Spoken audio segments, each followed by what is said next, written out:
Welcome to another Heaping Helping of the Final Scoop podcast. My name is Robert Schinetsky, supplement engineer. Joining me, as always, my international panel of experts, insiders, influencers, and smartasses. And Lukasz, troublemaker, Rytkowski, Prometeus, intelligent sports technology. Robert Samborsky, Apollon nutrition.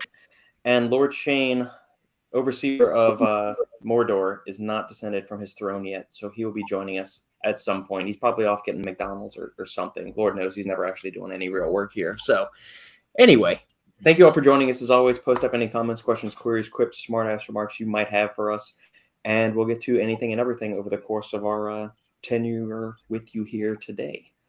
How's life, Robbie? How was the expo that you were at last week? I went to meet up with a manufacturer, and also they had anniversary, I think 4-year anniversary for nutrition store. Had anniversary in South Carolina, so we went on Saturday to visit them. It was very nice. Very nice group of people, very laid back. It was a lot of fun. How was the turnout? Because it was what you had this Doug stores about a month or two back, and you've been to the Aries nutrition thing, wasn't that a couple weeks ago too? How was the turnout? Are these kind of the same kind of events? Are they a little bit different? They're a little bit different because I think that Patrick he takes his organizing very, very seriously. So, I mean, of course, Aries Nutrition is a local spot, so it's a little bit easier for me to see what he's done. Patrick is a personal friend, so I see him pretty much on a weekly basis. So it's very hard for me to compare. Nutrition corners, it's more of a, I don't know. Although it's like fun and laid back, but it's still it feels very official. Because you have like people from different brands and sort of celebrities coming, but it still feels very nutrition corners event, if you know what I'm saying. Aries Nutrition, it's slightly different. It's more kind of a hangout thing, so it feels a little bit more. Not necessarily fun, but it's a little bit more laid back, and I think it's the same crowd. So it's almost like the same crowd that goes to the same nightclub week after week. So that's a feel that you get. With nutrition store, I think that the guys who are running nutrition store, they kind of like the stars of the show. Because of their personalities, they joking around and they having fun. They're literally having a blast. They don't, if Nutrition Corners and Aries Nutrition obviously treating it as business, because it is business after all. It seems like nutrition store is more like, okay, let's get together, let's just have some fun. So there is definitely difference in terms of like how the three of them kind of running things. But I wouldn't say that one is better than the other one. I think you just have different approaches. That's all. Okay. Outstanding. What's new in Poland, Lukasz? Well, it was a busy week today, so I'm just like, I'm tired, man. it was really, really rough week for me, and but I'm happy, to have a weekend right now and sit with my good friends here at the Final Scoop and just chit chat, talk some shit, and just like relax, as we all know. Yeah. But I'm also happy to see Robbie, because we were missing him big time last week. So I'm glad to see his pretty face. Thank you, Lukasz. Do you have a typical routine that you do every week, Lukasz? Like, do you have a set schedule every weekend? Or is it kind of just whatever kind of goes? Or do you have a typical thing that y'all do? You mean week or weekend? Oh, no, like a Saturday, Sunday. Today I was cleaning up the house because my mom is coming soon from my grandma's house, so I have to like make sure everything is spotless. Plus, I got some visitors. I got some birds, and they had a nest, so I had to like take care of that.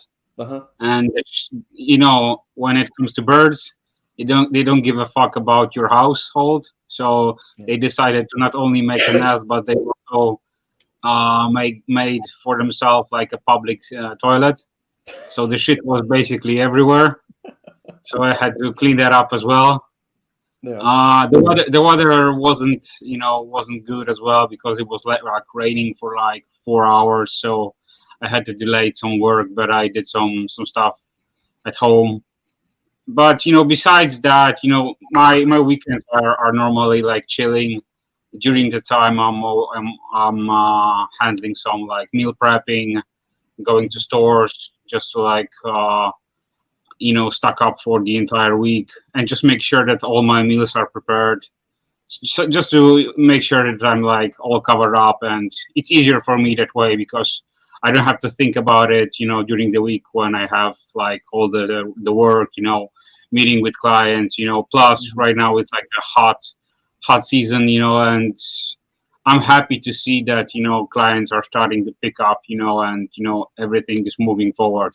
You don't see this fucking pandemic no more. So that's good. The only thing that bothers me still is the Ukraine situation. It's still a hot topic, but I had a chat with few of my partners down there, and I'm glad because they few of my partners made an order. So I'm happy to see that that the business out there is picking up, but they're still saying we are fighting the Putin. So, yeah, I'm doing my best to support these guys, and yeah. Good deal. First question of the day, TR Hitman. With the new perception on dicaffeine malate, is Robbie looking to swap it out going forward for something like Zoom XR, or just stick to a single source of caffeine? I'm not the type of person to buy into anything that is the latest trend or something like that. What I do know is that we've been using dicaffeine malate for the past, I don't know, 5 years, I think, probably 5 years. And I mean, the results speak for themselves. Every pre-workout that we had was a huge success. While everybody was using theanine, me and Robert were saying, well, you're fucking morons because, theanine is shit. And doesn't belong in pre-workouts, but who listened to us? Nobody, I mean, we're just small fish in a big pond of idiots. So, people still use theanine, probably a little bit less, but they still use it because they believe that that's the way to prevent crash from the caffeine, whatever that means. We're not that smart, so I guess we don't understand what that's all about, but it is what it is. I remember Mark Leisure was here and he was saying that that's his way of doing it, even though lately I don't see him doing it. But, with theanine. But, instead of using theanine again, we use dicaffeine malate because we believe that it, number one, I'm not a big believer in caffeine crash. I mean, I'm not that, not a strong believer because caffeine anhydrous lasts in the body, what, Robert, 3-4 hours, whatever it is? It's got a half-life of 5.5 hours on average, but there's some individual variation there. Like some people might metabolize a little bit faster. On average, it's like 5.5 hours is the half-life. In reality, you don't even need. Correct me if I'm wrong anytime, and chime in, Robert, if you want, or Lukasz. I honestly don't think you actually need dicaffeine malate, so to speak, because if you're taking a pre-workout, what, 20 minutes, half an hour before the workout? That's the average. And who works out for 5 hours? Only idiots, on average, or endurance athletes. An hour, 2 hours, 3 hours. But I mean, I don't know anyone who would want to work out for 4 or 5 hours. So in reality, the caffeine ingestion that you take pre-workout from caffeine anhydrous is more than enough to last you throughout the workout. So after the workout, if you're exhausted and you're tired, it's because you trained very, very hard. And you're going to go and you're going to fucking rest. So I really don't give a fuck if I crash, although I never really did. Honestly, I think I kind of came close to the word crash. Is probably from DMAA, but I could be wrong, so don't take my word for it. It's just like a personal kind of feeling. So I'm not a big believer in crash. I think that a good pre-workout will make you last with just caffeine anhydrous. But nevertheless, we use dicaffeine malate throughout, every pre-workout that we had. And we had absolutely no issues. Everybody loved it. So just because of the latest trend or hype or whatever it is, I'm not going to look into like, oh, look, I'm going to follow everybody like a fucking sheep and I'm going to do what everybody else does. Nevertheless, we do have a pre-workout, possibly 2 pre-workouts that are coming that are going to be featuring Zoom XR. I mean, it's a great ingredient. So I'm not going to talk shit about it because we will use it and I think it's great. But I'm definitely not going to go and say, fuck dicaffeine malate because all of a sudden somebody decided that it's not good. I mean, we've used it, never had any issues with it. The upcoming overtime is going to have it just like before. Everybody loves overtime.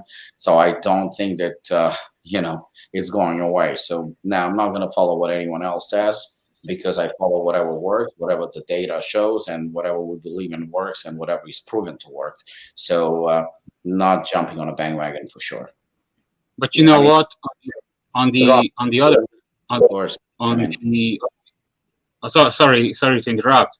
No, on the other hand, I just want to say that you've always been smart when it comes to like your formulas, and I think that if you will notice that there are like better ingredients, I'm sure that your next formula will have these upgrades and will improve with the trends. So that's why you have these iterations as far as like Hooligan, from V1 to V6. The formula is still improving and it gets better and better and better.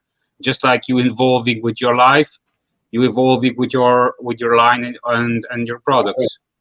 I agree. Yeah, because the thing is that although again, Robert and Lukasz, you guys seen. I mean, there is like a hyped up ingredient that comes out, if not daily, then weekly, but definitely monthly, all the time. And I would say, just a rough estimate, but I would say just as generously, being very, very generous, 75 or 80% out of those new ingredients, revolutionary ingredients, are hype and shit and crap. But yet everybody's fighting who's going to release them first because they're the new best thing, even though there is anecdotal reports and there is absolutely no substantial data behind them. So I would say 1 out of 10 that is actually any good. But, when was the last time we saw anything that literally fucking put the industry upside down on its head? I mean, I don't remember anything that came out that was like, holy mother of God, this is it, the new creatine or the new nitrates or some shit like that. It just doesn't happen. There are a couple of good ingredients that came out. I mean, let's be honest, Zoom XR is a very good ingredient, but is it something that we cannot live without? No. I mean, we can definitely find a substitute and move on. So there is nothing exciting. But Lukasz is right. I mean, if something comes out and something is really, really good and something innovative and promising, we will try to use it. But we fell for it as well. I mean, I remember Robert and I now talk shit about S7 pretty much every other show. But let's be honest, we had S7 in bare knuckle. So, guilty in that as well. I mean, I've used something that was all hype. And then when it proved to be shit, we removed it. But even today, you have some very reputable brands, without going into detail, they still including S7, despite the fact that now it's pretty much proven, not that it's shit, but it's pretty much proven that it's nothing special. It's mostly hype. That's all it is. But they're still using it because it has the little R or TM at the end. That's it. Yeah, and I think going back to the original question from Hitman, I think he was referencing the conversation we had with Bruce Neller, where Bruce was saying there's really no data that we can find where it shows that caffeine is actually bonded. It's kind of like the citrulline malate thing, where they're just throwing a bunch of malic acid in a tub with caffeine, giving it in a good shake. And we're playing on this thing or the general idea that's permeated throughout the supplement industry is that this has somehow slowed the release on malate. And it's something I fell for too. Or I came into this industry, that was the common narrative. But you start looking into any research, and there is none. There's nothing on dicaffeine malate. I can't find anything on it. caffeine citrate, there is some. That's actually a pharmaceutical, like it's a drug. It should be prescribed. But there's nothing on dicaffeine malate. There's no actual bonding. There's no way that, from what Bruce is telling me, if I relay this, then apologies to Bruce, because he extended this much more eloquently than I did. But it's not possible to combine them. Like, you can't bond them together like you could like creatine to nitrate or citrulline to nitrate. You could ionically bond citrulline and malate, but there's something with the way the molecules are that you can't actually bond them together. And so his whole thing is, it's more of a hoax than it's actually imparting any kind of benefit. Because in theory, say you've got the caffeine and just the malate together and you put them in the tub and you shake them. Well, then if you have caffeine anhydrous with citrulline malate together in a pre-workout, which vast majority of pre-workouts do, you should be getting those benefits from the malate component right there. So it's been, to a further extent, by what mechanism is the malate actually delaying the release of caffeine into the body? And so it's just, when him and I had that conversation, it gave me a lot of stuff to just think about in my brain. I thought, okay, is this something that we've kind of gotten, just everybody has convinced themselves by talking to each other, and nobody's ever actually vetted this fully? Of, do we have any real research on caffeine malate? Do we actually know, or is this just kind of, this is what we think could happen? So it's food for thought. The way I see it with dicaffeine malate, and like I said, because if you look at it again, you can use just caffeine anhydrous, just that. Yeah. I mean, even the thing is, like you said, citrate, yeah, there is data that it's like fast acting and stuff like that. But in reality it's not that much faster. Anhydrous was pretty fast, and it's going to be more than enough. Yeah. So in reality, if you have anhydrous instead of citrate and malate, you still pretty much covered, because it's still going to hit you within like certain 15-20 minutes. It's going to enter the bloodstream, so you're going to start feeling it, and it's going to last for a good couple of hours. So you pretty much covered. It's not like you're going to crash. People don't walk around buying Starbucks and coffees and espressos and crash. I don't see it. I don't see people crashing. Somebody invented that, and somebody goes like, well, I don't want that craziness and jitters, so I use theanine. But you want the energy and you want that feel. That's the reason why you're taking it. Why would you want to fucking calm it down? So it makes no sense. In reality, if you just use anhydrous, you pretty much cover. So the way I always saw dicaffeine malate, and again, I mean, there is a possibility, because we don't know exactly, like, does it really delay? Does it really extend? Do you know how I look at it? I look at it as a cool, not even cool, as an extra. Oh, that's a good that's a good word to use. It's an extra caffeine to caffeine.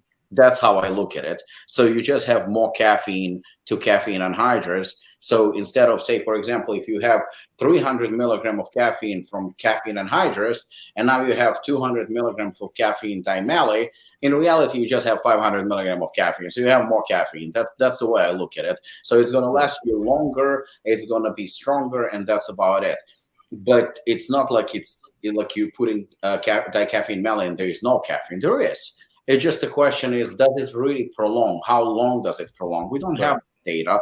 So you know what? You just have caffeine in your system from two sources, certain amount for a couple of hours, and let it go. As long as it's not going to harm you and it's not going to diminish the results or anything like that, who really gives a shit? Yet we have ingredients that are hyping up to be these amazing ingredients, these amazing revolutionary new things that they claim possibly can do something amazing to your body. I mean, look how many types of creatine we have. But in reality, do we really need them? The answer is no. You know what? Because creatine is creatine. You can just get by with creatine monohydrate and you're good to go. Will creatine HCl hurt you? Does it not have enough creatine? No, it's creatine. But at the end of the day, it's just fucking creatine. It looks cool when you have 2, 3, 4, 10 sources of creatine. It's nice. It's good for marketing. But at the end of the day, you just have creatine. Yeah. It's like, testosterone. They have different types of testosterone. Prometeus, which is like fast-acting testosterone that lasts in your body for like 2-3 days. You have testosterone cypionate that has half-life of 5 days or something like. No, actually about 2 weeks, I believe.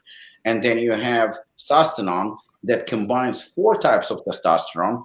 And Dave Palumbo always said, and he is absolutely right, you just have testosterone in your body. That's all it is. It lasts longer. It lasts, shorter period of time. But at the end of the day, testosterone is testosterone. So caffeine is caffeine.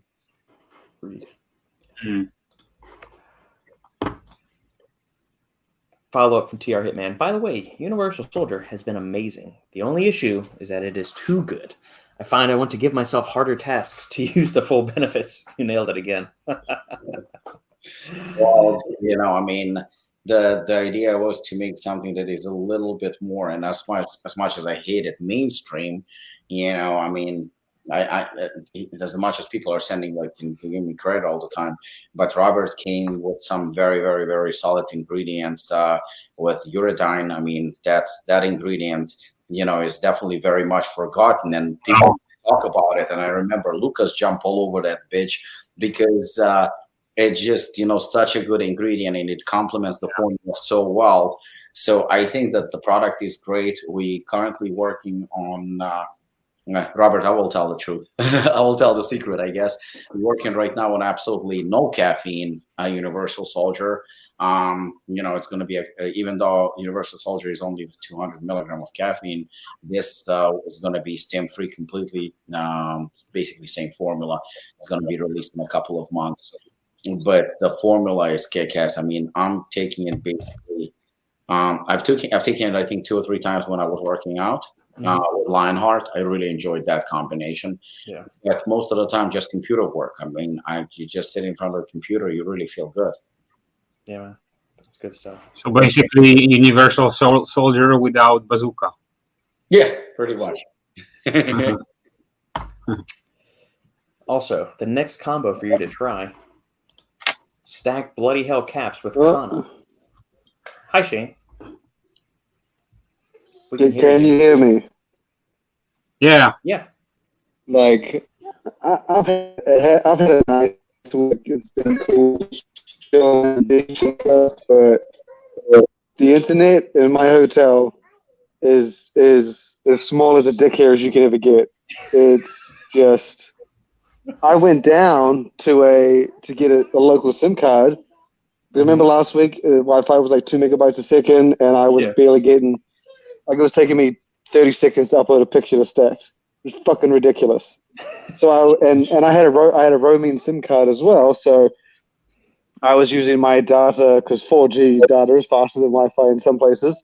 Mm-hmm. So I was roaming with my data from the UK, and it works during the day, but between the hours of 8 and midnight, it gets shut down like fucking no one's business than a megabyte a second.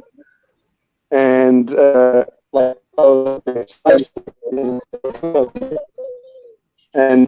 I know that like when if I buy something like Shane, I don't understand anything you're saying right now. You sound like E.T. You sound like E.T. Is it breaking up? Bad. Yeah, he's breaking up bad. God damn it! See, that was better. That was clear. Stay angry. That helps. It's shit. I went and bought a separate SIM card, and it's still shit. I can hear you guys good. Now it's better. Now it's better, but you were breaking for like few seconds ago, and now it's better. Can you say something right now, maybe? Okay. How about now? I'm in the middle of my outdoor setting, surrounded by lizards. Much better. But that's all good. Yeah, that's much better. So the internet slows down between 8 to 12. Tell the receptionist to block the porn sites so you will have a signal.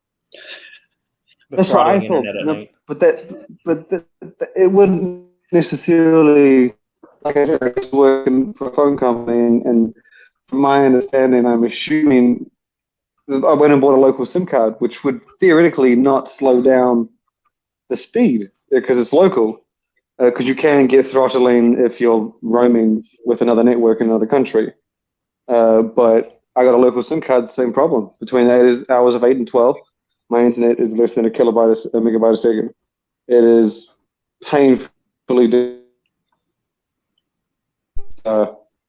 That's why I am blind again this week. I have no camera, so I can have enough speed to send through my beautiful voice and still communicate. There we go. Still, it's good to hear you, and it's nice to see the stacks sign bouncing. It sucks balls. Sucks the biggest, juiciest, sweatiest nutsack in the world. There you go. Are you going to be back in your normal habitat next week, or are you still in the Greek Isles next week? No. I'm going back 2 days or tomorrow. Okay. Good. TR Hitman. Next combo, try stacking Bloody Hell with Kanna as a bedroom performance stack. The natural SSRI properties of Kanna help to last longer, plus the extra blood flow Bloody Hell as a wombo combo. I find that interesting only because I was working on an article for another client yesterday about the link between serotonin and depression. And SSRIs have been common, like that's the common line of thinking that everybody's thought of since like the 1960s, is that low serotonin, chemical imbalance, depression. But they've had a couple of recent meta-analyses come out lately showing that serotonin link, that serotonin depression link, isn't as solid or of an association as we once believed, where they've prescribed some SSRIs, and that's, selective serotonin reuptake inhibitor. It keeps higher serotonin levels circulating in your body to kind of correct that mood imbalance. Those, while they provide a temporary boost in serotonin levels to kind of lift you out of that depressive state you're in, over the long term, it actually leads to lower resting serotonin levels. So prolonged use of SSRIs can actually, it causes there's a counter mechanism in your body, like some kind of negative feedback loop or something like that, where your body will switch things off and makes it less sensitive to those SSRIs. And you ultimately end up with lower serotonin levels than if you had never gotten on the SSRIs in the first place. Plus, the other side effects of SSRIs are sexual dysfunction. So you have problems getting an erection, performance, all that other stuff. So I find it interesting that the Kanna would complement the effects of Bloody Hell, or at least in TR Hitman's case. So that was a long-winded answer to that, but that's interesting. I like Kanna. I've never tried it with Bloody Hell or in the bedroom performance application. Well, that sound. I mean, yeah. Thanks for the advice. I mean, that's actually very, very interesting to try it with Bloody Hell, or maybe one of those sexual performance supplements. But I mean, in theory, it does make sense, though. You're talking about the Kanna, or you're talking about the Bloody Hell? No, Kanna, that, I mean, in theory, it does sound like, I mean, it's a very interesting compound, because if you look at it, like reading all the studies about it, when it comes to practical application, you have people like really split on that. Some people absolutely love it, and some people say that it's completely, I mean, almost useless. So it's a very, very interesting ingredient. I find it fascinating because maybe it has to do with the fact that, generic Kanna is, even the dosages you see all over the place. I actually talked about Kanna with a manufacturer last week, and he said something to the effect, he goes, if you use KannaEase, the trademark Kanna from South Africa, he says the 50 milligram, he says, definitely hits the spot. I didn't argue with him. I didn't say, I mean, we use it as well. We use it in 2 or 3 different products. But it was very, very interesting that he said that. He goes, if it's KannaEase, he says you can use 50 milligram and you definitely feel it. He says if you use generic Kanna, he says we had some that we use with other products. You can go as high as 200, 300, 500. He says you don't feel shit.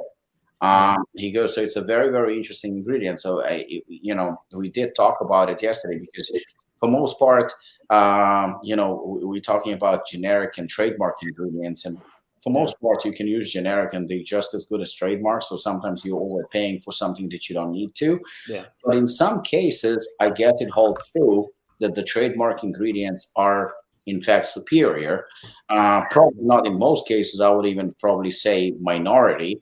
But it's very, very interesting about KannaEase. I mean, definitely very interesting ingredient, because without going into any medical or any research conversations, when it comes to it, people are definitely kind of split.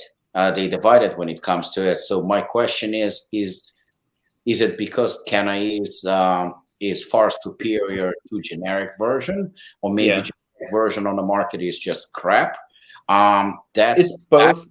that's actually for you to answer, Robert. I mean, what do you think? Yeah. Well, no, both KannaEase and Zembrin. Zembrin is the branded one that PLT Health makes. That is standardized, I think, to not less than 0.5% alkaloids, and mesembrin is like the main ass-kicking alkaloid that's in KannaEase. So generic Kanna just has a broad spectrum of whatever the hell is in the crop when they harvest it, they mulch it up, they dehydrate it, put it in a little powder, and then that's it. That's why in like Gorilla Chemist's products, they have 1,000 milligrams of it or 500 milligrams, however much of it is. Whereas KannaEase and Zembrin, you only get like 25 to 50 milligrams. You really don't need to go much higher than that because of that. This is one of the cases where I will opt for the branded ingredient over the generic. Okay, but what in your opinion, like say for example, I mean, from a marketing perspective, we usually tend to believe, or the consumer tends to believe, more is better. So when you see, for example, and again, I'm not trying to cause any controversy or talk shit. I'm just being I'm trying to step away from, from the fact that I'm connected, obviously, to Apollon Nutrition. But for example, like we have KannaEase Universal Soldier, right? Mm-hmm. But it has KannaEase at 50 milligram. Right. Now you have Gorilla Chemist. He has, like you said, I believe 1,000 milligram of. He used to. I don't know if it's still in there. I'll pull that up. I don't want to speak out of turn. For most part, the consumer is impressed with more is better. So that's where the conversation comes. Like, well, Apollon's giving us only 20, a small percentage of what Gorilla Chemist is giving us. So maybe Apollon's underdosing Kanna. So and I've heard that already. Like, why only 50 milligrams of KannaEase of Kanna? Yeah, 1,000 milligrams, 500 milligrams in a single scoop, 1,000 milligrams in 2 scoops. Yeah. Well, that's the thing. When you are using KannaEase, that's like more pure, and it's also like more powerful, in my opinion. That's why you don't need that much, and that's why it's also necessary to educate the consumer, about that fact, and that's why we are here and we are like presenting the facts. So when that's the exact same situation is with berberine and super berberine. Like, let's say, for the same effect, you need like twice as much of berberine than super berberine, which is also more superior than the normal berberine, and you can like found other compounds, that, let's say, some are like branded and have like, you can use them, you can use less of them, but have similar effect or even better effect,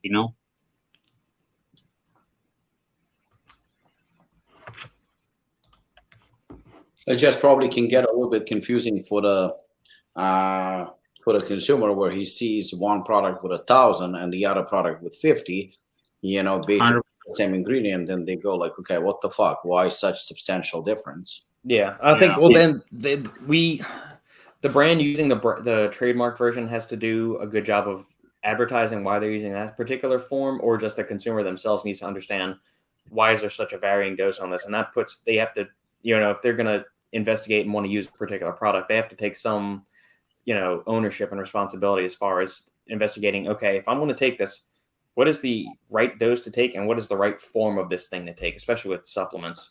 I mean, I understand that's asking a lot of the consumer, but if you're going to put something in your body, I mean, it doesn't take a whole lot of legwork to just kind of look at something and say, all right, if I'm going to put in this and I want to feel comfortable about doing this, I should have the foresight and the responsibility of the care for myself to want to go investigate what the hell I'm putting into my body. Yeah, from not only from the consumer standpoint, but also from the brand standpoint.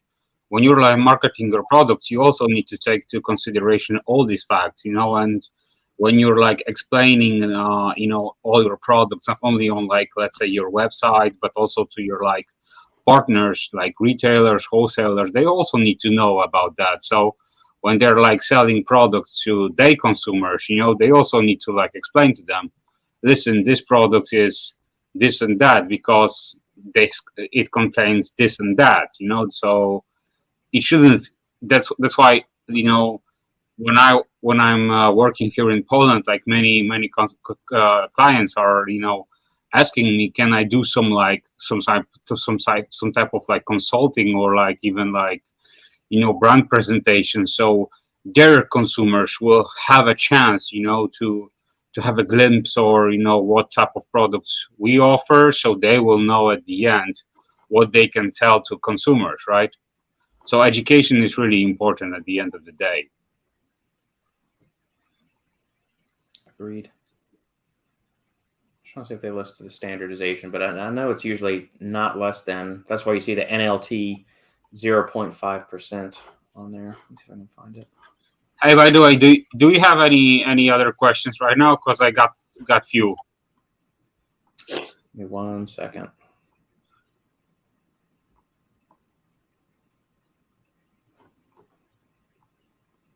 Okay.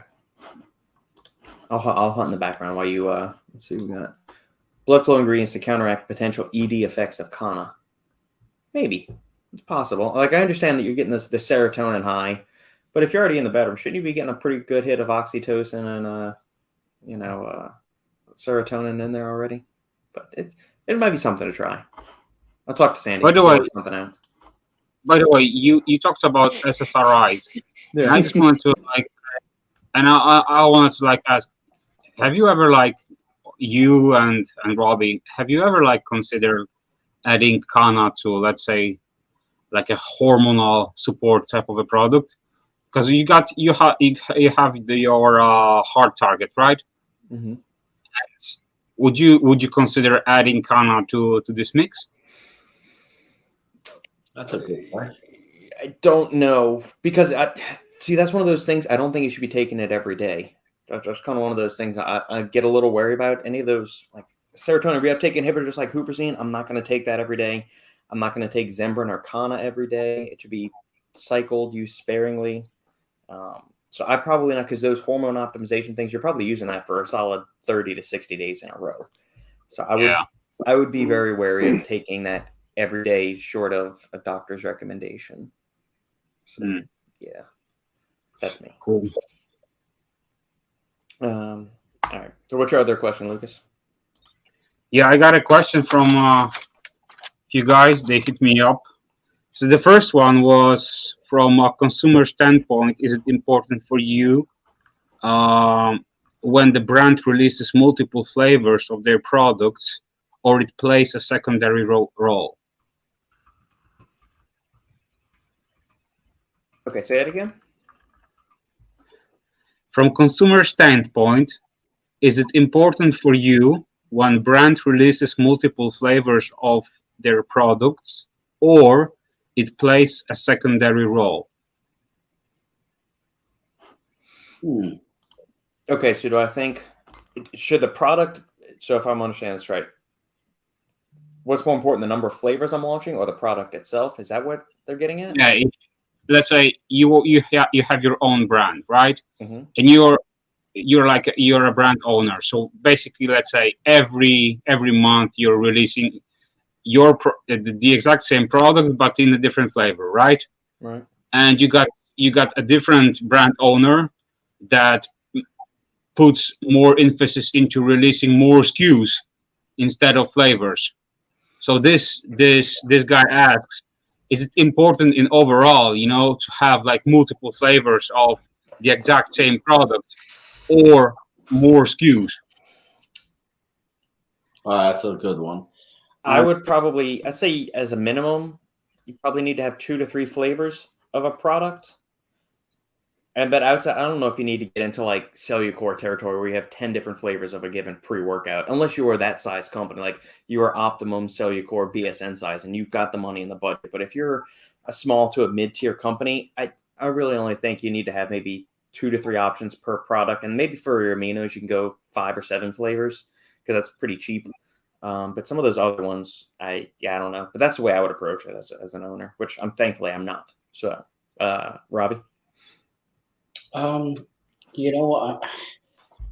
are so many different SKUs right now, and so many different types of products that you have. It's very, very hard to establish, I guess, what's good and what's not so good. And I don't mean from a point of what's effective and what's not effective. I mean just I'm talking from a pure marketing standpoint, where what consumer is buying and what consumer is not buying. Because let's face it, sometimes the consumer is buying shit products just because. I mean, there are so many reasons for that. Like, for example, right? And again, I'm very transparent with you guys, and I'm very transparent with our viewers and fans and whatnot. So I'll be honest. Like, for example, if you take chainsaw, right?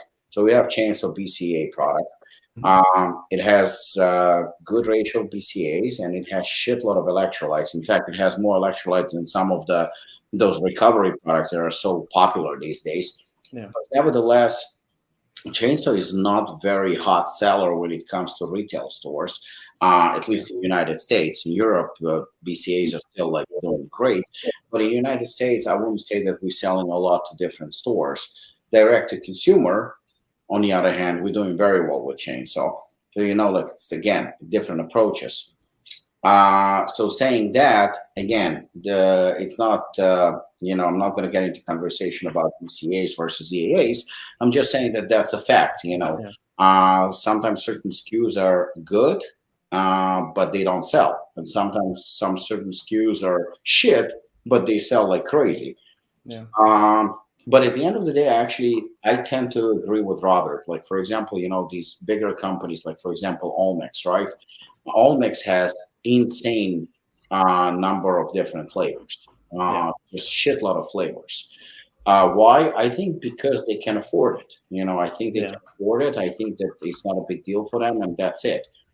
But for smaller brands or even intermediate, like medium level brands, I think it's a loss of money. Because again, and I may sound like a broken record, but chocolate and vanilla, that's it. In the United States, chocolate and vanilla. All over the world, chocolate and vanilla. That's what sells. We're doing great with caramel macchiato. We're doing great with peanut butter cookie. We're doing less good with strawberry. But we're doing pretty good with ruby chocolate.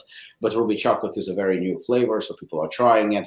And at the end of the day, we only released it as a limited release. But if you take ruby chocolate, for example, so Robert reviewed it with Sandy. They both liked it. As far as I could tell, they both liked it. Mm-hmm. Neither one of them was like crazy about it, where they went like, oh my God, this is like a breakthrough flavor that I'm going to be using on a daily basis.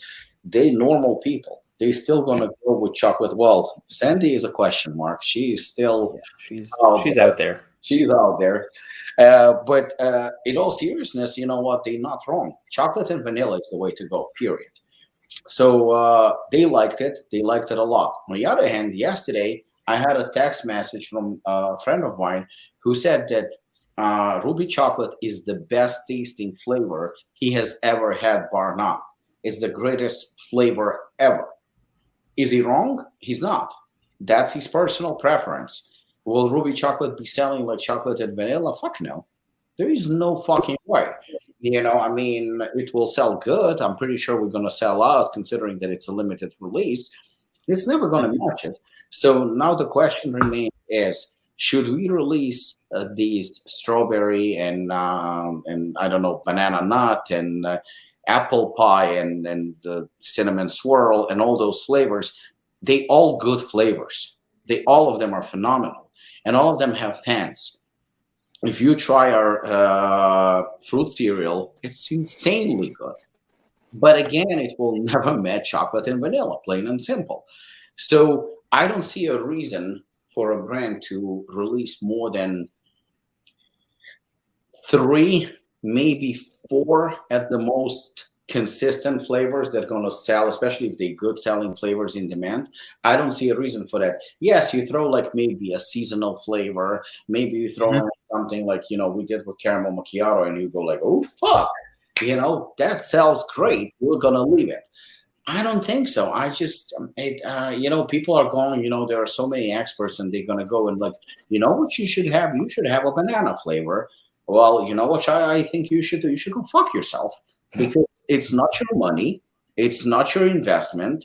It's not, you don't have to go through the flavoring process. You don't have to go through the headache. You don't have to go through the worrying, oh, look, I love the flavor and it will definitely sell just because I love it. No, your opinion is completely irrelevant. You know what? I'm pretty sure out of four of us, we all have some favorite type of food that we absolutely love. But that does not mean that the consumer, thousands and thousands and thousands of people, are going to share our taste. That's the reason why it's so fucking subjective. And I think you should go always with what works, with something that is like consistent. There is a flavor that I'm not going to disclose yet because we are still thinking whether to release it or not. And considering assholes in the industry and the copying and shit like that, I'm going to keep it to myself. I'll share with you off the air. But this manufacturer last week told us that there is this flavor that is completely out of this world, that nothing like that has ever, we've never tried anything better than that. I was like, okay, cool. So he sent us a sample. And yesterday we were in the gym. There's 4 of us or 5 of us from Apollon, and there is a bunch of people training on the gym floor. So say, for example, 10 of us, right? We tried the flavor, and you would be shocked how everything was completely all over the place. One person loves it. Other person fucking hates it. Third person says it's nothing special. Fourth person says, maybe once in a while. So you have so many different opinions with one fucking flavor. Now you go and you ask yourself, a question. Apollon is an average-sized company. I would still say that we are on a smaller side. Do we go, especially considering the prices of protein right now and prices of everything else, do we go and invest 2,500 to 5,000 units, shitload of money of a product that people try and they go all over the place? Completely all over. And let's be honest, none of them are wrong. Why? Because they all have their own preference. So who am I to tell you that a certain flavor that you love is not good? I should shut the fuck up because you know what? We just don't share the same opinion. This is not a fact. Flavor is not a fact. Flavor is just an opinion. So that's the reason why I think, if you're a smaller size company, you want to impress, go with something with limited release, test it out, go with the smallest possible batch, once in a blue moon, maybe seasonal, and that's it. Other than that, keep your staples, keep your standard ones, and that's it. And no matter what people tell you, give you advice, oh, you should release this, completely ignore it because it's just, I'm sorry, just, it's your money, it's your brand, it's your marketing, and, it's you the one who is taking the risk. I was about to ask Shane his thoughts on it, but apparently his internet can't stay stable for more than 4.5 seconds. You see, nobody could make fun of Polish roads anymore after Shane's internet. That's fucking Polish roads. All of a sudden, the best in the world compared to his internet. And I wish I would record him what he sounded like. Yeah, my internet comparing to his right now is like a 5 stars. Yeah. They are fucking blazing. All right, Shane, the question that Lukasz posited was, if you are a brand owner, what's more important in your aspect from the consumer's point of view? New flavor releases or new product releases?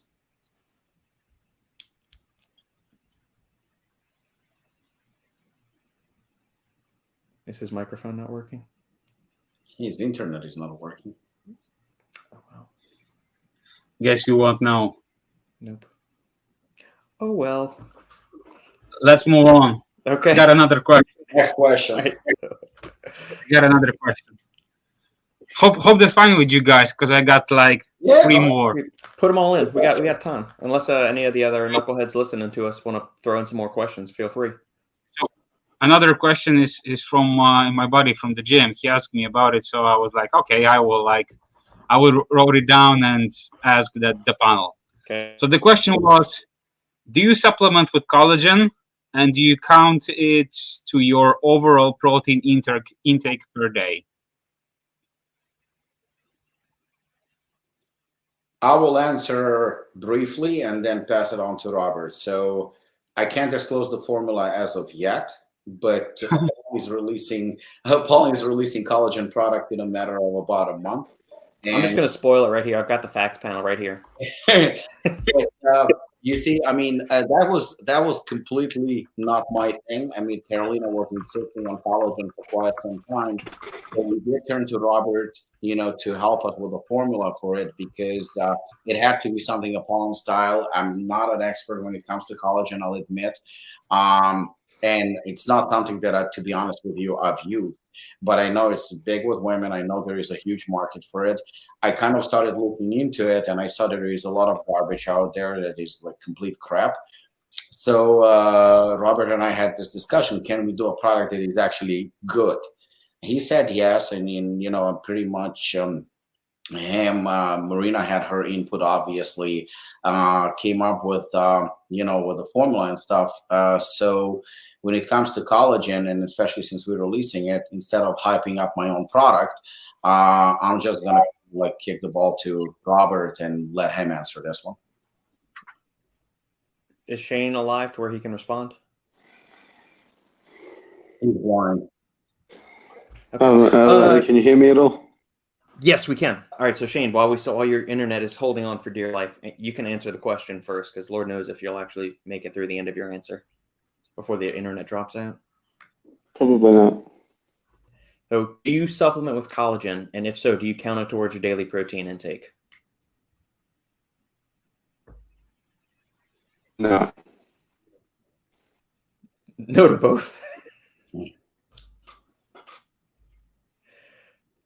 I mean, no, I don't supplement with collagen. Okay, so then you don't count it towards your daily protein intake, obviously. All right, there we So go. you, Robert, go ahead. Okay. Yeah. If I have collagen in the house, I will use it.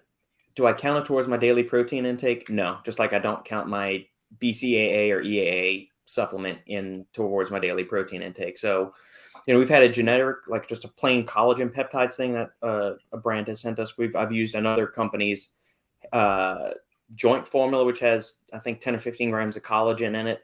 I just look at that as a supplement, like the EAs I would drink during a training session, or the creatine or anything like that. I'm not counting that towards my daily totals, just because collagen, yeah, it's got some good amino acids in it. It's got proline, hydroxyproline, glycine, glutamine. It's got high levels of that. It's really low in the BCAAs, though. I look at it as extra on top. I'm not going to count it. I'm not going to replace chicken or my whey protein shake in lieu of collagen. It's something in there that's additive that could have some extra benefits for joint health, for hair, skin, nails, gut health, all that other good stuff. But I don't look at it as a replacement for my typical daily protein sources I have. So if I throw an extra 10 to 20 grams on there, we're looking at another 40 to 80 calories at most. I'm not batting an eyelash at it one way or the other. If it's got some benefits, great. If it doesn't, well, then it's just going to come out the other end and we're fine. So, but I think it's beneficial. Like the research on it, I think is solid. So I'm not saying it's not bad. It's not effective by any means. I'm just saying I'm not going to count it towards my daily protein intake. It's an extra. It's a supplement there to help and kind of boost everything up. So, well, from my standpoint, it's not complete source of protein, so I wouldn't count it for overall daily intake as far as like protein. But I personally love collagen. And I'm using it for like quite some time now, and I've noticed like a huge benefits when it comes to like skin health, gut health, and overall like well-being. It's really cool. And the first thing that you notice is on your nails. They're like growing like a weeds, man, and it's just ridiculous how fast they are growing. And also like when it comes to like your teeth, joint health, also really good. If you're like on a tight budget, I definitely prefer bone broth, which is like awesome. And like a quick update when it comes to diet. When you cook your rice, cook it in the bone broth. Yeah, trust it makes me. it so much taste so much better. It's so good. It's so good. And add to it like some extra turmeric, so you will have gold rice. Damn. It's just so good. But also another product that I've been like using for like, I would say like maybe 2 years. It's a product from Gaspari Nutrition, as a matter of fact. Bone broth. It's called bone broth protein. Yeah, we've got a tub of that here. Yes. I've got vanilla flavor. It's really good. It's really smooth. and you can also like mix it up with yogurt or kefir, and it's damn good. So yeah, I'm a fan. Yeah. All right. Do you discriminate between the different types of collagen, bovine versus fish versus eggshell membrane versus chicken bone broth protein, or chicken broth protein powder and stuff like that? Or do you kind of just say, I'll get my collagen wherever? I was reading a few papers, and they were comparing, the different type of sourcing and how they, how they perform. And honestly, they got like, they are pretty much on the same level as far as like performance standpoint. Yeah. But they noticed that, to gain the most benefits, it's better to like combine, let's say, chicken, collagen with some fish collagen and so on. So the more like sources you have, the better for you in the general, so that's what I would do. I would opt for like a blend instead of like just one or two sources. Yeah, I would agree. Just like with your daily protein sources you would get in during the day, you're not just going to restrict it. You're not going to only eat chicken during the day. Well, unless you're Shane, but Exactly. Okay, what you got for the next question? So speaking of a diet, I've got a question as far as post-workout nutrition. So what is your go-to snack / meal when it comes to post-workout nutrition?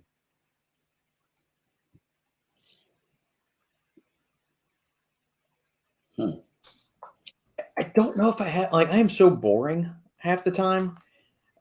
Sandy and I have, since she's been home for the summer, I would just train in around 11 o'clock in the morning, and then I would just fix my normal lunch right after that. Over the summer, as soon as I get back from dropping the halfling off at daycare, her and I are we go for a walk around the block, and then we get right to whatever the training session is that day. And then after that, it kind of depends on whatever my mood is. We could be making bacon and eggs here. We could run down to the little diner that we like to go to for breakfast. It might just be a couple of protein bars if I have to hop on a meeting or a podcast after that. So if I have to have a favorite, I'm going to drift this more towards, I just busted my ass on a leg day, and I'm going to just kind of go for whatever, like health be damned kind of thing. It's probably going to be super crispy French fries and a burger. That's going to be the thing that I'm going to go for. Yeah, that'd be my guilty pleasure meal after a really hard workout. It's just burger and fries because I'm American. There you go. I think that I'm by nature, I'm not very disciplined unless I have to be disciplined. If it makes sense. So if I don't have any goals, like specific, like getting ready for something, where I need to be so on point, then I'm not very disciplined. Like I'll come, I'll work out, of course, I'll do whatever's needed to be done. But in terms of like post-workout meal, I know like somebody is like Lukasz is probably fucking meticulous when it comes to it because he's so organized. And to be honest with you, I'm jealous when it comes to freaks like him because it's so cool to be organized and structured and all that. And I wish I was like that, but I'm not. So, I might actually skip post-workout meal altogether. I might just not eat for a couple of hours at all, which again, I'm not bragging. I think it's bad. So, don't take my advice. It's not even advice. Don't follow what I say. But I'm just, again, being honest as to what I do or don't do. So it can be anything. It can be chicken and rice. It can be a shake. It can be a burger. It can be McDonald's not candy. I'm not big on that. It might be anything or it might be nothing when it comes to post-workout meal. So I probably would be the last person to follow what he does. However, if I'm training for something, then everything changes. Then I am disciplined. Then I do have a structure. I do follow a diet because I am somewhat of a carb sensitive person, and especially, if I have to prepare for a fight where weight cutting is important, and managing my weight, then I was extremely careful. So for example, I will train in the morning and just like Lukasz, I will train on an empty stomach. I actually love it. I don't give a shit. I don't need to eat pre-workout meal. Yeah, same for me. I'm a big believer in it. Don't give a fuck about it. And it works for me just fine. But post-workout, I would generally have basically like steak. No, I'm sorry, not steak. I would have just eggs. So my breakfast, so to speak, would be my post-workout meal, which would be probably around like 11 or 12 o'clock would be my first meal. And in most cases, it would be eggs and something like whole grain bread, and that's pretty much it. I count that kind of like you said about the collagen, where you don't count it as protein or something like that. So eggs and my whole grain bread, like 3 or 4 slices, that would be my post-workout pretty much necessity. But things like, say, for example, cheese or bacon with it, with the eggs or omelet or whatever the fuck I have, I don't even pay attention to it. Those are just extras. And because I'm somewhat of a carb-sensitive person, like those fats, they completely make no difference to my physique or changes or whatever. So that doesn't, I'm more into like how many carbs I'm taking. That would be important for my fat loss. So I would concentrate more on carbs, carb intake, rather than protein and fat intake. That would always be approximate. I would not count or anything like that. So it all depends on, whether I need to be structured or not. So I think the best probably person to answer this question, surprisingly, would be Lukasz. What's your go-to, Lukasz? You know what? As you know, I'm fasting, so basically, it's not that I'm due to like a type of a fat loss protocol or anything like that. I just prefer that kind of a thing. It works for my schedule, plus for my gut, and I also don't like to train on being like bloated or anything like that. So I basically train on an empty stomach. But after I got home, I usually stick to a protein and fat type of a meal. I don't eat carbs. I simply do a carb backloading type of a thing. So like my first 2 meals of the day are usually protein and fat type of meals, and the last meal of the day, which is like a dinner, then it's like carb heavy. So it's basically like a loading for the next day. So when I wake up, I have like plenty of glycogen stored, so I can just like smash my training session. But usually when it comes to like my post-workout meal, it's, yesterday I basically had some fish, also some eggs and some chicken breast. Yeah, that was like my meal. Today I had something different. I had a collagen shake with the protein, and I also cooked some egg whites, and I put everything into one bowl and just like eat it like a soup, which can be weird for some people, but Sounds gnarly. Egg whites with all that other stuff. Does that work? I really like that. So it was damn good, especially because the protein was thick. So you basically have this like this shake in a bowl, and you put on top your egg whites, and you mix everything up. And it made sound weird, but trust me, the egg whites are soaking up with the protein. Yeah. And when you have like a chocolate peanut butter flavored protein, damn, that's just like mind blowing. Okay. So it was damn good. So yeah, that's me. That works. Yeah, it kind of depends. Like in the past, I've gone straight to a smoothie where it was the same thing every day. It was a cup of milk, a scoop of protein powder, dark cocoa powder, frozen banana, some frozen strawberries, ice, blend the bitch up, and then that was my go-to meal because I was training in the morning, drinking the shake on the way when I was driving to the office. This was when I was still doing oil and gas stuff. But that was my post-workout thing every day of the week. Adding to that, are you super meticulous when it comes to like your post-workout nutrition? Meaning, when you finish your session, are you like super stressed about like going straight home or like getting your nutrition done, or you just like relax, chill, and you can just like I'm fine, I will eat for like maybe 1 or 2 hours or something like that?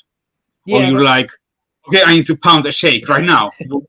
No, I think when I first started getting into the whole fitness thing and understanding it, back 10 years ago, I kind of bought into the whole, you've got to have the shake, because I bought it, like Sane and I had got into this doing 90X, And so the second the video's over, they're telling you got to go have that recovery drink. You got to go do that. And so the second we finished the workout, I'd run in the kitchen, throw in a scoop of protein powder, throw in a scoop of, carbohydrate powder or whatever we were using, blend that up and give it to her and me, and we drink it right afterwards. And then since then, you kind of start to understand if the body's not that sensitive.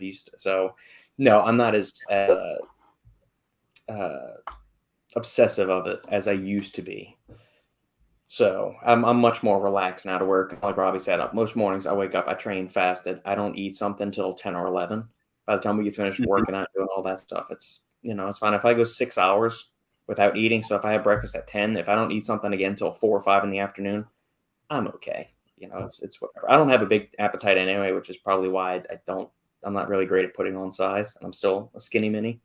So, but we'll get there. Sridhar. Andrew Huberman said he does a similar protocol of just having carbs in the evening. I heard him say that on a recent Joe Rogan podcast. I haven't finished listening to it yet, but I did hear him mention that.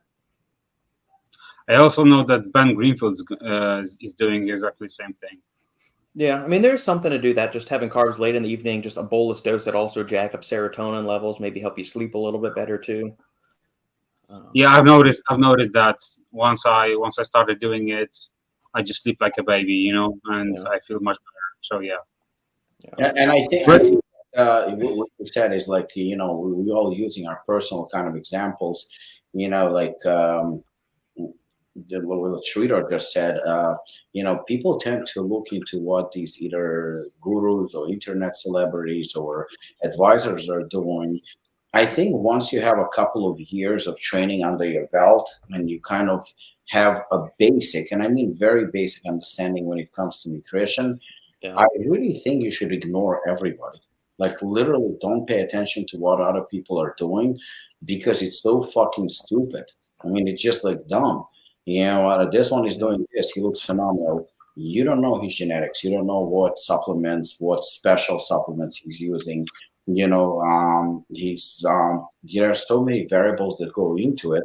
I mean, again, the three of us, we all been experienced in training. We know our bodies. We know how we react. We know exactly what we're doing.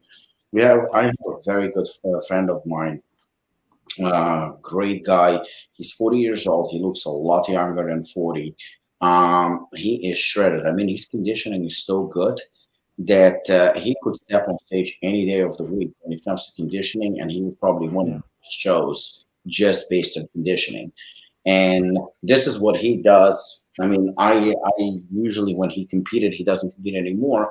I used to help him prep for shows. But the guy eats carbs only around his training sessions. So before training and after training, the rest of the day, he does not eat carbs. He does, I believe, 60 or 65 minutes of cardio every day. 6 days a week, he does 60, 65 minutes of cardio every day.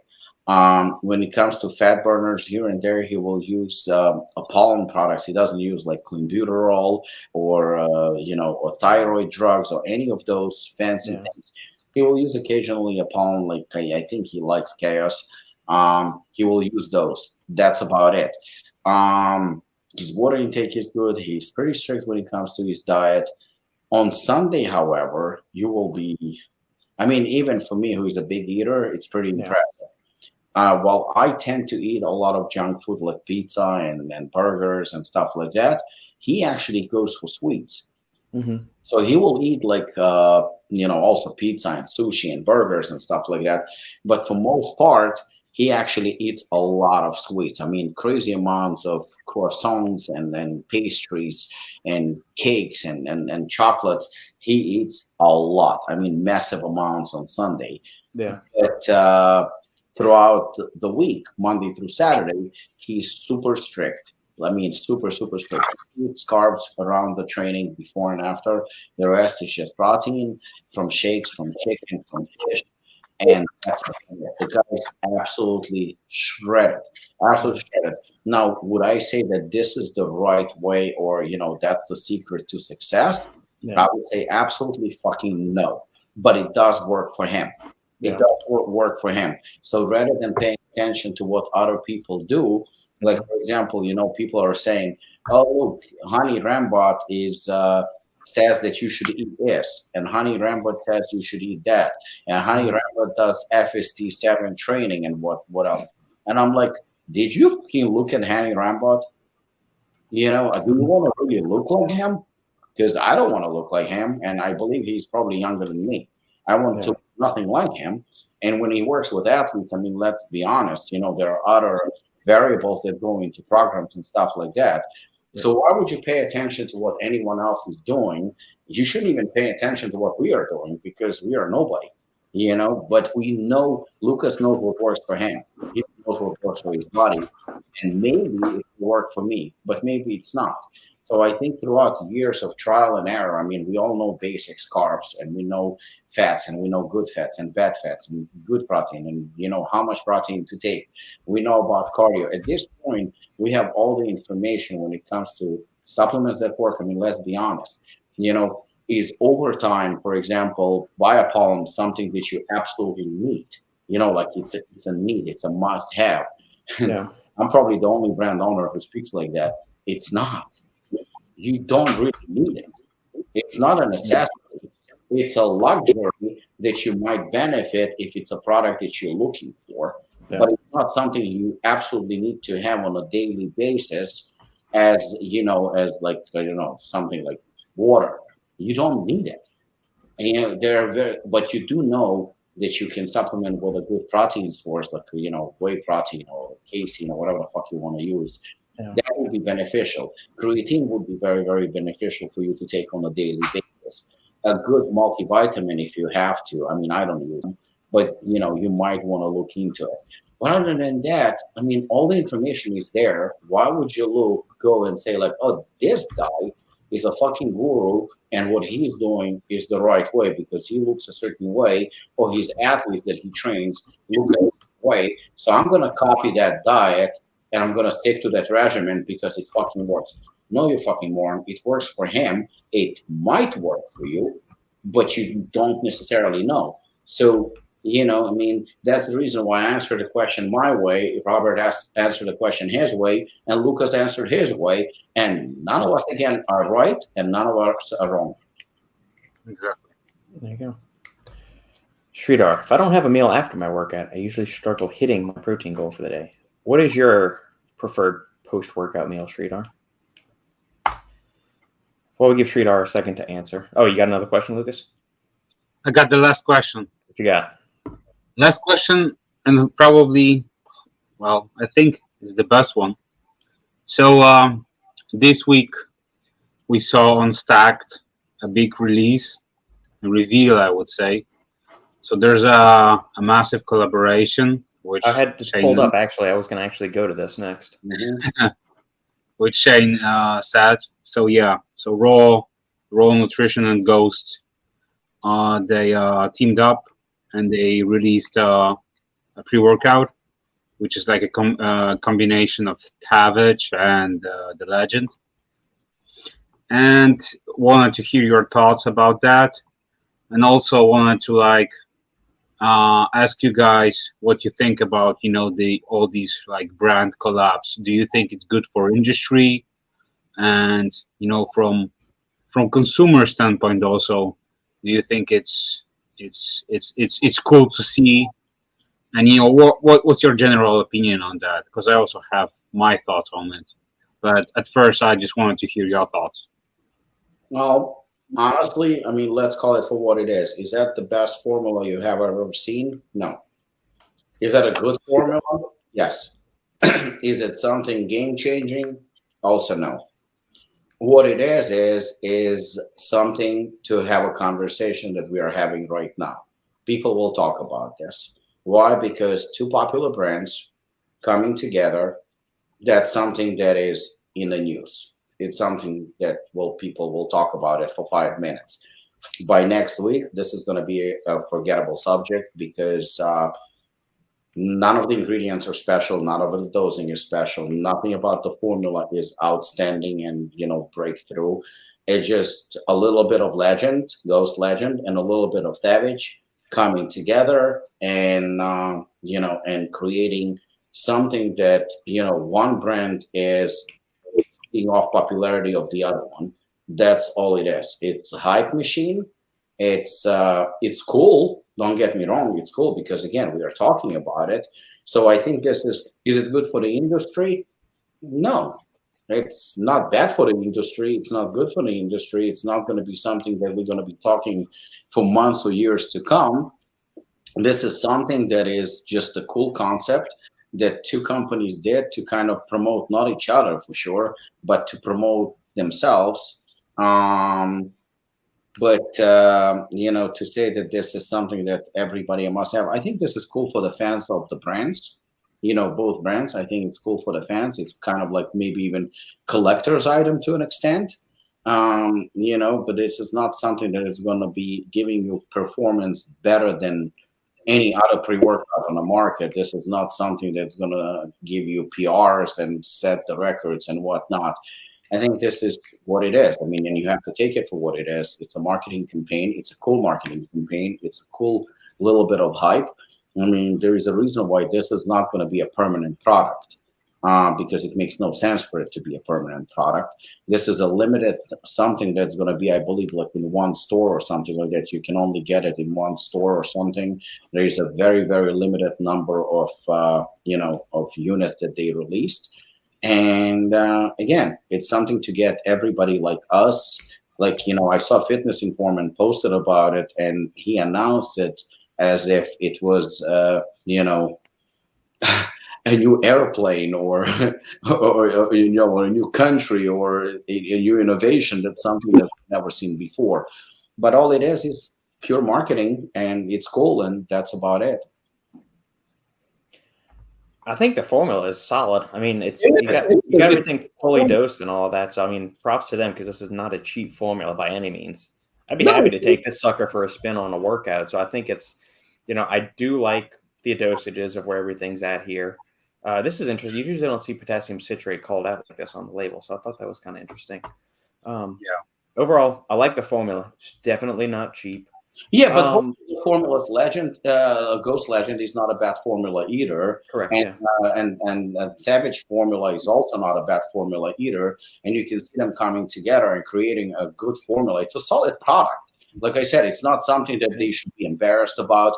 And, like we've seen a couple of celebrities coming out with product that they should be ashamed of. This is definitely not something that they should be ashamed of. It's a solid formula. It's definitely a pre-workout that's going to give you, exactly what you expect from this formula. But is it something that's going to set a new standard or something like that? No, but it was not intended to either. It was just basically something to promote both brands. And I think they succeeded in that. Yeah, I like, it's interesting that these two brands, I'd like to hear from either Dan or Chris Bumstead or the owners of Raw, how this meeting of the minds took place, because I usually don't associate these two brands kind of being in the same arena. Like Dan, I know he's serious about training and all that stuff, but I just, Raw is more of a bodybuilder's brand, Ghost is a lifestyle brand. So I would just be really curious to see how this partnership, I'd like to learn the story behind this partnership and how that came to pass, because that seems interesting to me. I can tell you from what I know. So this weekend, the three brands are doing a pop-up, which is like, this thing when they will be meeting with their fans, and they will be offering, this, not only this product, but also other products from other brands, so like, I would say like, how can I say, like a mini expo or something like that, Yeah. And so it involves three brands, which is C-Bomb brand, Raw Nutrition, Ghost, and Inaka Nutrition. So all these three brands, they will have this collab, and they will have a meeting in Miami. That's why the flavor is Miami Vice. Yeah. And that's basically it. So it's from a collector's, I would say, standpoint, and also like a consumer standpoint, I'm sure it's gonna be, a cool thing, just to grab a tub of it. But as Robic said, it's a limited release, and from what I've heard, from what I've gathered from Stacked, it's not gonna be like a huge amount of tops that they're gonna be selling. The only way is to get it. Is during the event, basically, just to grab the top. Yeah, Of it's course, something fun to celebrate the event. So I think that it's Yeah. cool in that regard. Instead of just doing a T-shirt or something like that, let's do a pre-workout as a bunch of fitness companies. I think that's cool. Yeah. I just would like to know, how much emphasis, Ghost and Raw played in the formulating the formula. Whose idea was it?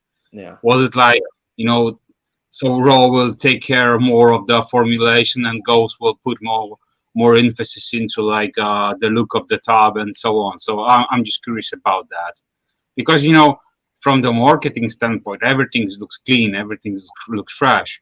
Yeah. And as you said, also from the formula standpoint, I don't have like any negative things about that. Is it better than like raw milk or something like that?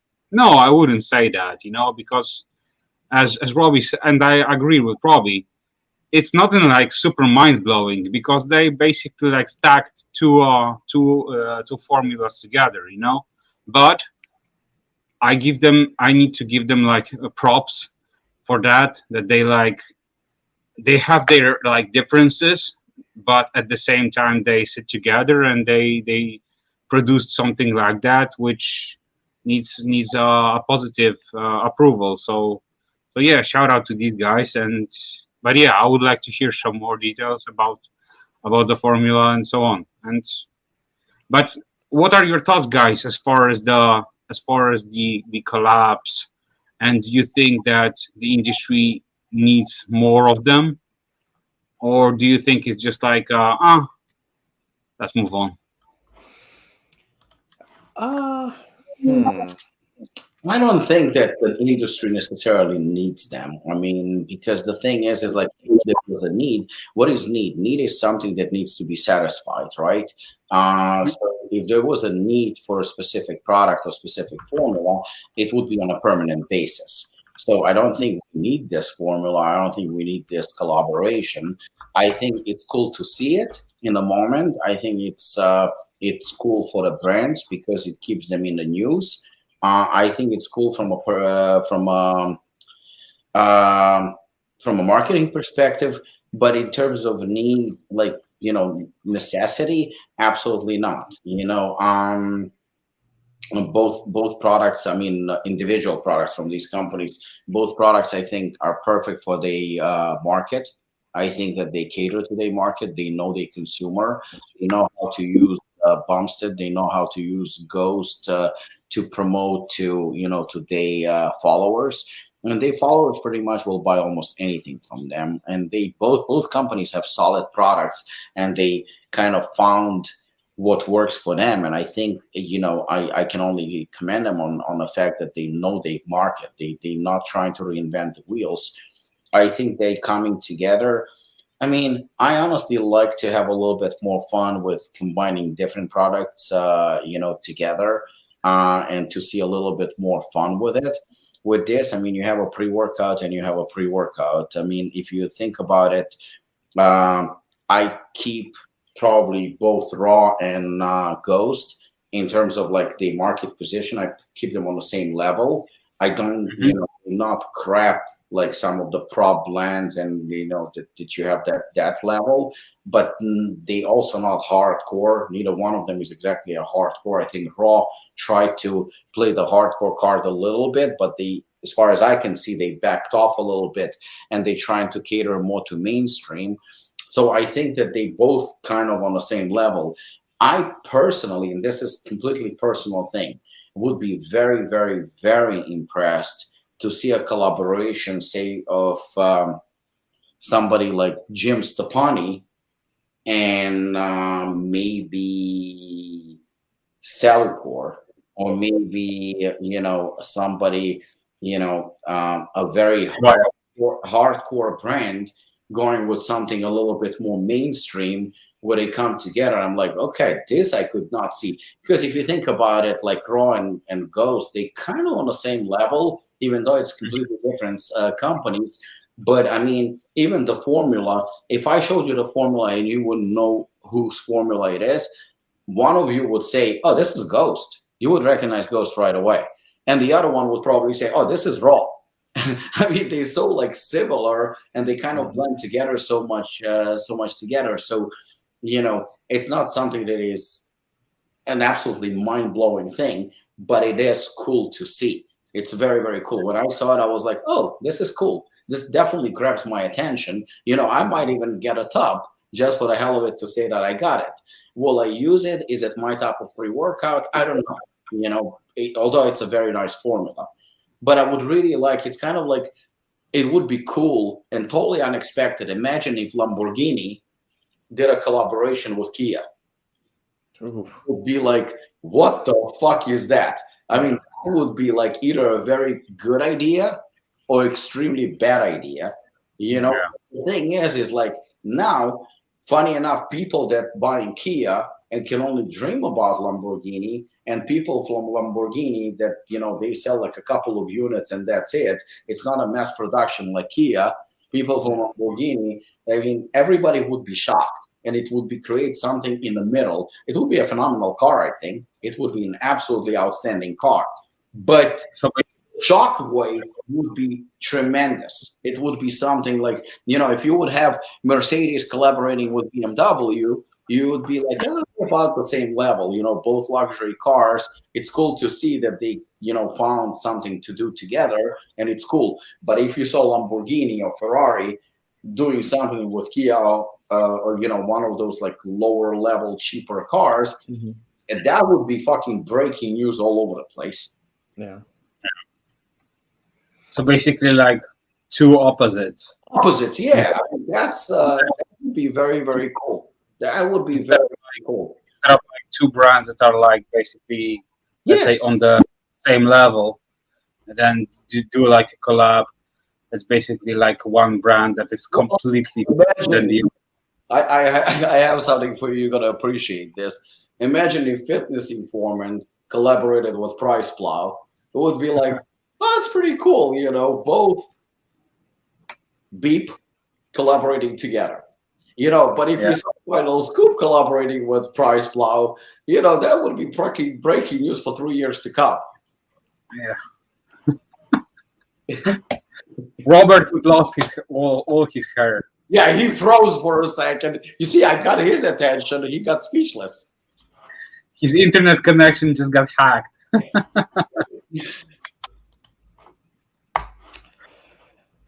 All right, gentlemen. I was going to say, last call for any comments or questions from the Peanut Gallery. You guys, we appreciate you joining us, as always, on these weekly podcasts. If you're catching us on replay, you got any suggestions, comments, gripes, complaints for a future episode, put them in the comments below. Shoot me an email, softwareengineer@gmail.com, or you can hit Robbie and Lukasz at their respective points of contact. Make sure to like, comment, subscribe, share the video with family, friends, and loved ones. If you're so inclined, leave us a 5-star review on iTunes or whatever podcast perusing platform you subscribe to. I forgot. Do we help the other one who can't be bothered to show up on time? Do we plug his stuff or not? No, fuck. Yeah, let's plug in. Make sure to subscribe to the Whack 3D podcast. Turn on notifications for Shane's site. Maybe he can afford some better internet next week, and we can actually have him on the podcast as well. Hey, by the way, last week I forgot to mention, use that fat discount on Apollon Nutrition site, because we truly appreciate that. And also remember, we also supported by Body Shock and Dark Labs. So I appreciate these guys. They always listen to our podcast. They support us. So yeah, shout out to them guys. And again, big shout out to Kay and Apollon Nutrition for also providing the discount. Yeah, well, there you go. There's another one. Imagine collaboration between Dark Labs and NutriBio. There you go. Up for that one. Up for that. Let's go. Or NutriBio and Jim. Ooh, now you're pushing it. That will be fire. That will be fireworks. That would be funny. Sridhar, in before the buzzer. Don't forget to subscribe to Whacked 3D notifications and podcasts for the latest news in the supplement industry. All right, my friends. We'll catch you all next time on the Final Scoop. Ciao.